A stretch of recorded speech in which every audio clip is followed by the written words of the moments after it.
Hola, muy buenos días, buenas tardes, buenas noches. Estamos aquí con el abogado Demóstenes Mamani, peruano que radica mucho tiempo aquí en España y que también es activista político. Hola, Demóstenes. Muy buenas, amigo periodista. Un saludo para el público peruano y latinoamericano. Bueno, el motivo que nos ha traído hasta acá es para saber tu apreciación acerca de la política peruana. Entonces, la primera pregunta va relacionada con el tema de si estamos en este momento en una crisis de régimen en el Perú. O sea, la crisis, todos sabemos que el régimen proviene desde la colonia, ¿no? Desde que el Perú, entre comillas, se independizó y quedó en manos de un sector, ¿no? De un sector herederos del colonialismo. Entonces, si en este momento pues ese régimen ha llegado a su saturación y por lo tanto hay un descontrol del Estado. Efectivamente, hay una crisis generalizada que se materializa en la crisis económica. Ha habido un agotamiento en el sistema económico, ¿no?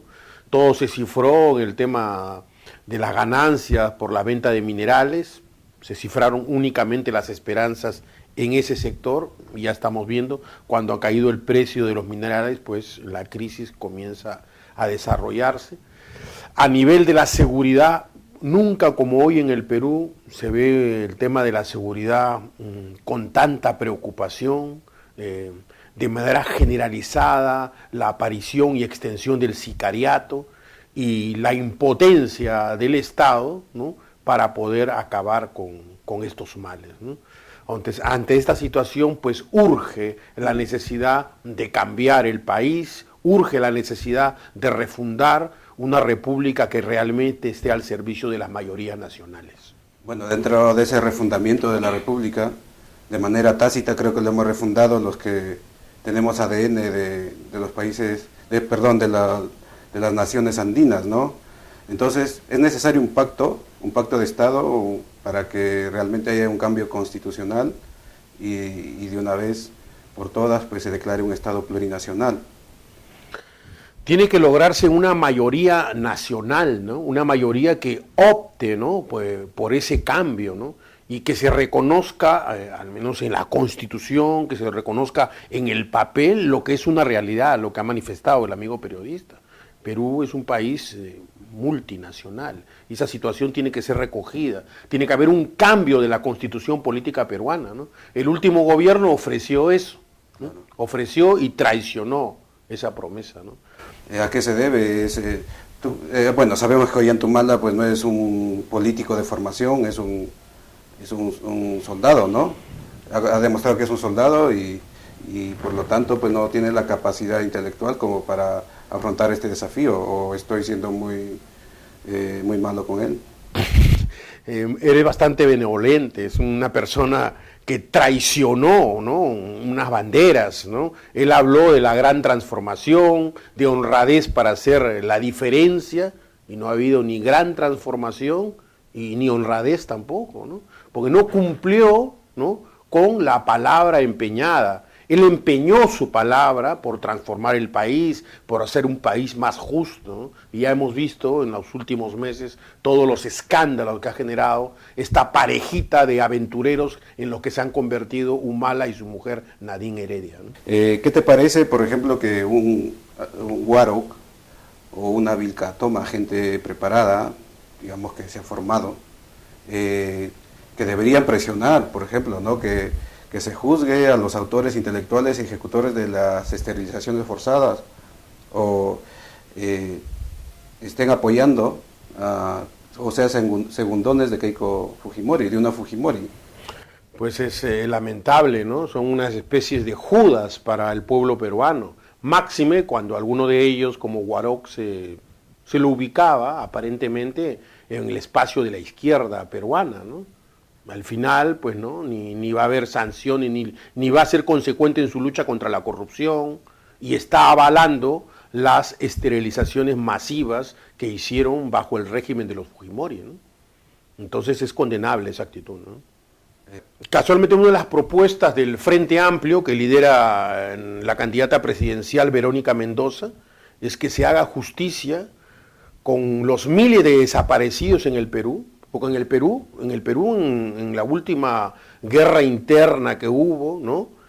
Han habido desaparecidos. Lo que pasa es que y no se toca, porque por ejemplo, en Argentina se habló de 30.000 desaparecidos y hubo mucho eco en la prensa internacional.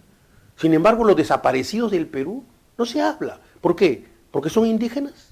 ¿Porque son cholos? ¿Por eso no se habla? Pues es el momento de levantar las banderas de que se haga justicia con esos desaparecidos, que son miles en las serranías peruanas. Y también la sanción para los responsables de las esterilizaciones masivas, que son responsabilidad fundamental del régimen de Fujimori. ¿Y por qué las izquierdas clásicas, o lo que le llaman la izquierda caviar, bueno, con mucho respeto de las personas, pero para entrar más o menos en lo que está hablando en el Perú, ¿no?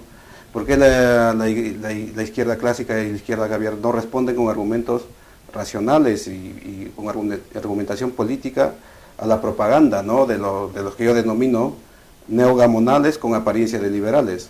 ¿Por qué la gente que está practicando de alguna manera el gamonalismo en el Perú con pinta de liberal, por qué están ganando todas las batallas a las izquierdas? Las izquierdas tienen que reconocer autocríticamente múltiples errores, ¿no? Los principales errores se basan en el sectarismo, el caudillismo que ha habido durante décadas, ¿no? Pero casualmente hoy la izquierda, que es una izquierda que nace en estos últimos años de las luchas ambientales, de la lucha en defensa del agua, de la lucha en defensa de los pueblos originarios, ¿no? Es una izquierda que hoy día se está diferenciando de estos políticos herederos del gamonalismo, de la gran burguesía, ¿no? La izquierda, a través del Frente Amplio, ha llamado a elecciones para elegir a su candidato presidencial. Nuestro candidato presidencial no ha sido elegido a dedo, ni en un cenáculo de intelectuales, ha sido elegido en una justa electoral libre, democrática, en la cual se presentaron 7 candidatos presidenciales, y de ahí fue elegida la compañera Verónica Mendoza. O sea, ahí hay una diferencia sustancial entre la práctica de democracia con la democracia que aplican estos señores herederos del gamonalismo y de la burguesía. La diferencia es sustancial. Unos se llenan la boca con la palabra democracia, pero no la practican. Eligen a dedo, alzada en mano, eligen a Alan García, a Fujimori, pero el Frente Amplio ha demostrado en la práctica lo que es el ejercicio de la democracia del pueblo, ¿no? Bueno, yo utilizo el tema neogamonalismo porque están utilizando las mismas tácticas de antes, ¿no? Bueno, yo he leído por historia como todos. Entonces, ¿cómo hacen para resolver un conflicto social? Envían pues a los militares, ¿no? Bueno, sobre pretexto de que están haciendo daño a la propiedad privada y tal, pero no tienen la capacidad para darle una salida política. No hay liderazgo. Bueno, sabemos que Ollanta o los presidentes pues son pura finta, ¿no? Pero en realidad el régimen no tiene las herramientas, no tiene líderes políticos que vayan y solucionen los problemas, conversen, porque ya no es como antes. Antes a los nuestros, pues, las mineras abusaban o te mandaban al capataz o qué sé yo, a alguien para que te silencie de alguna manera, ¿no? Y las mismas tácticas lo están usando ahora con la fuerza del orden. Totalmente de acuerdo. Ellos apelan primero a intentar convencerte, intentar comprar al dirigente que defiende las tierras de las comunidades, ¿no? Que defienden el agua, ¿no? Intentan comprarlos, presionarlos, chantajearlos, y cuando ya no pueden más, ¿no? Y cuando este pueblo se levanta, como ha sucedido en Conga, en el Espinar, en Tía María últimamente, pues a sangre y fuego intentan aplastar esta rebelión de estas comunidades que defienden la tierra y que defienden el agua, ¿no? Evidentemente, las Fuerzas Armadas pues sirven a los neogamonales y a los burgueses de siempre. Yo creo que esto es peligroso, es una salida muy peligrosa porque los pueblos que van allí son gente que realmente defiende por ejemplo en el caso del agua, ¿no?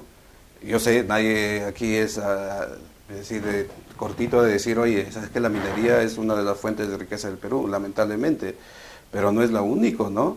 O sea, no es, lamentablemente, pues como el pensamiento neogamonal dice, bueno, es la minería, y no hay otra, ¿no? O sea, intervienen los poderes fácticos, ¿no? Que también están con ellos. Entonces se recrea lo de antes con temas modernos, ¿no? Por decir, oye, si tú estás en contra de la minoría, terrorista, comunista, o izquierda radical, o delincuente, o chavista, no sé, yo creo que ese discurso ya muchas sociedades europeas vamos, en todas partes del mundo se están despertando, ¿no? Porque claro, a nivel mundial pues tenemos una nueva forma de ver el mundo, hay otras potencias, hay, digamos, pues otras alternativas al imperio actual, ¿no? Claro, y muchos se llenan la boca de democracia y quieren chantajearnos con el tema de Venezuela, pero aquí no se ven el tema de los derechos humanos y de la falsa democracia que actualmente se mantiene, ¿no? Hemos dicho, están hablando de derechos humanos en Venezuela, no, vamos a hablar de los derechos humanos en Perú. Y en Perú se ha matado en Conga, se ha matado en El Espinar y se ha matado en Tía María, ¿no? Y no se apuesta por el diálogo. Por eso nosotros levantamos, Verónica Mendoza levanta en este tema de la defensa del agua, de la defensa de las comunidades, defensa del tema del diálogo. Los gobiernos tienen que priorizar el diálogo antes que la represión. Sí, porque el Perú es un país capitalista, pero no es un país capitalista por ciencia, sino es un país capitalista empírico. ¿Por qué te digo esto? Porque un ejemplo del típico emprendedor, ¿no? Que tiene su carrito sanguchero, va con toda la familia a trabajar, pasa 1 año, 2 años y ya tiene un local, ¿no? Entonces esa persona pues jamás va a ser un pensamiento comunista, digamos, ¿no? Así hablando en ciencia. Pero lo que te quiero llegar a la conclusión es de que una de las propuestas del capitalismo es o del liberalismo, por ejemplo, es que el Estado no debe intervenir mucho en la economía. Pero en este caso, pues en el Estado peruano ya no interviene en nada y últimamente ni siquiera da seguridad ciudadana, ¿no? Entonces el emprendedor no se siente protegido y encima, pues las trabas burocráticas. El Estado tiene que intervenir para regular los puntos fundamentales de la economía, ¿no?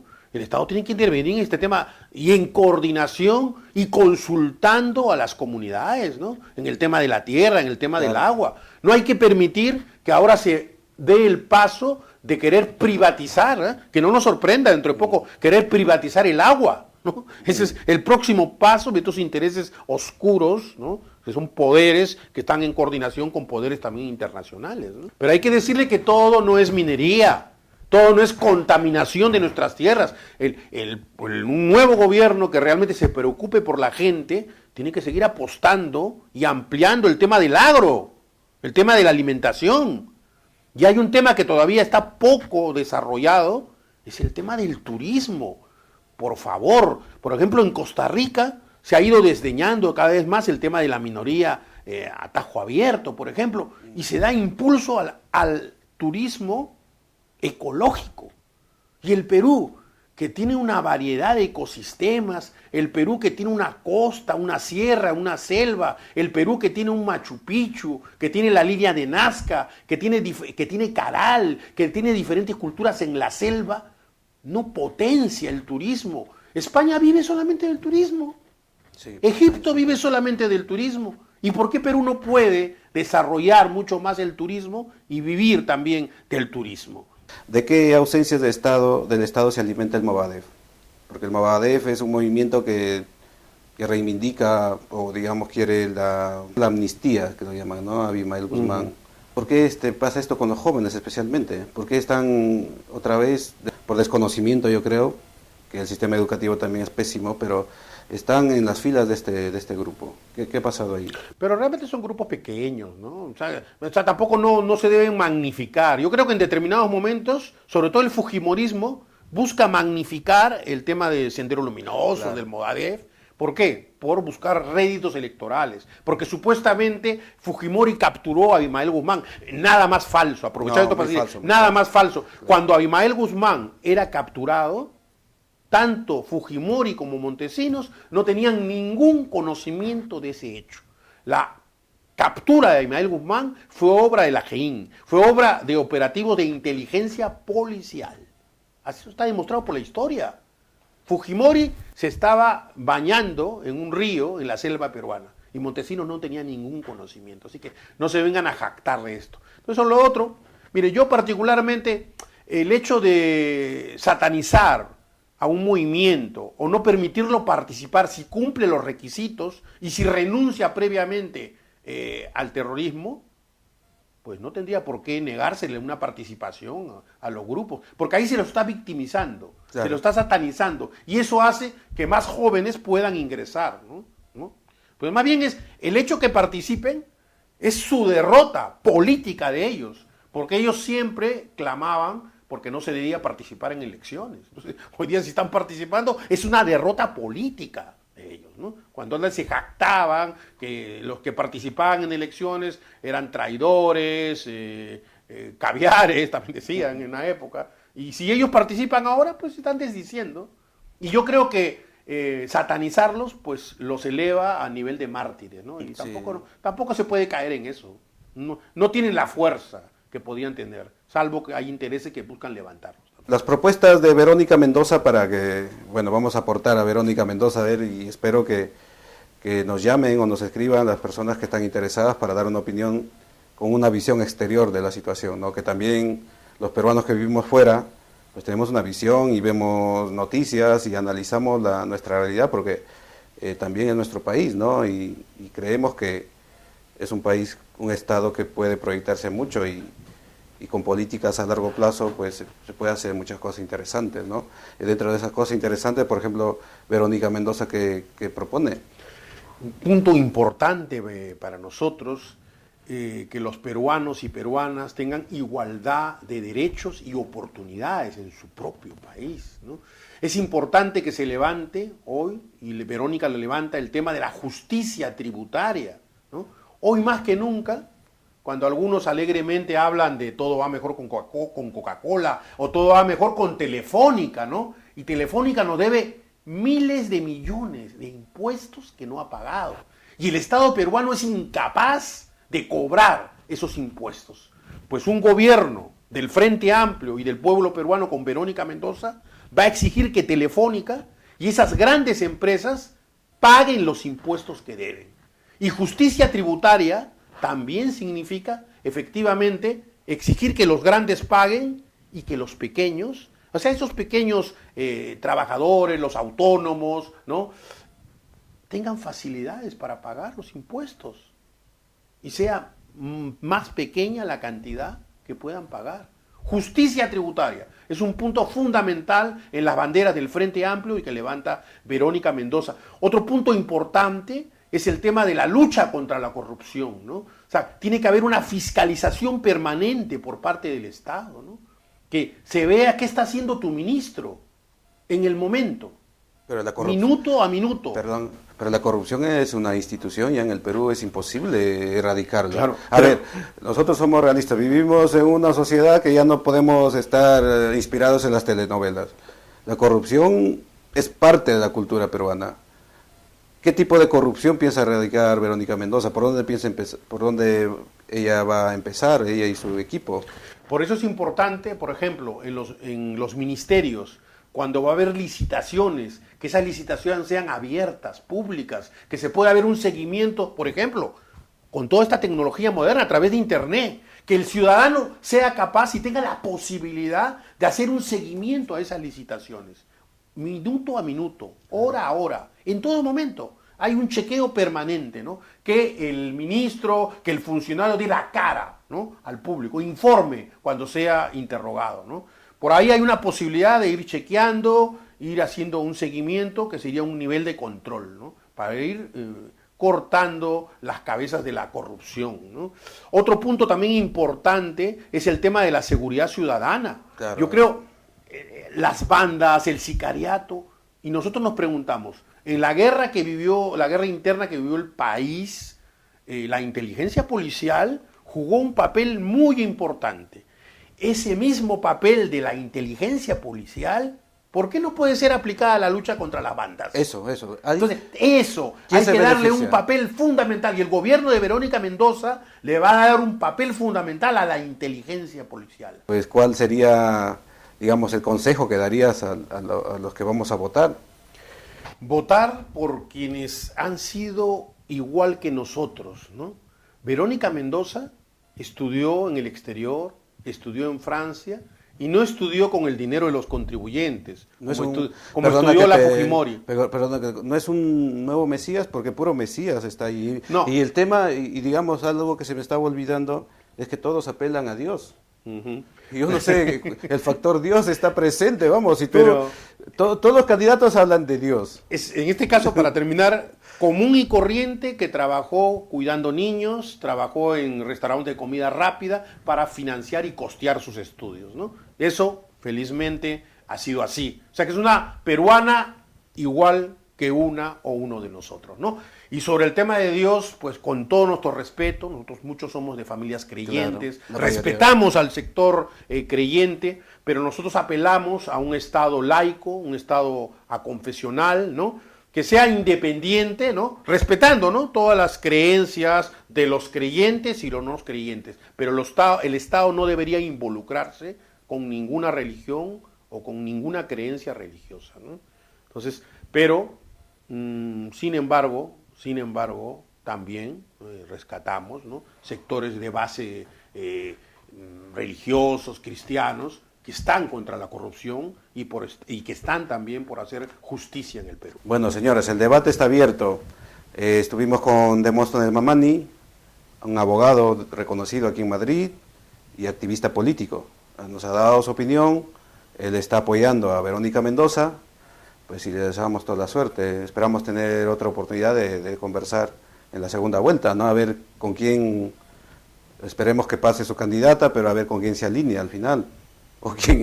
O qué desgracia nos espera en la segunda vuelta, porque lamentablemente es una situación muy complicada, porque uno, está en juego el Estado peruano, y dos, pues los conflictos sociales siempre van a haber y van a empeorar, porque cada quien busca sus intereses. Hay poblaciones que buscan sus intereses y que los neogamonales pues quieren imponer utilizando una serie de argumentos, y por último pues la fuerza. Entonces el debate está servido. Muchas gracias, Demóstenes, y ya tendremos otra oportunidad para conversar. Aún hay esperanza, porque hay un alto porcentaje de peruanos que todavía no han votado por quién votarían, ¿no? Y hacia ese sector le decimos, peruanos, todavía tenemos patria, vota por Verónica Mendoza. Y Verónica Mendoza no es comunista, ¿no? Es una mujer de izquierda.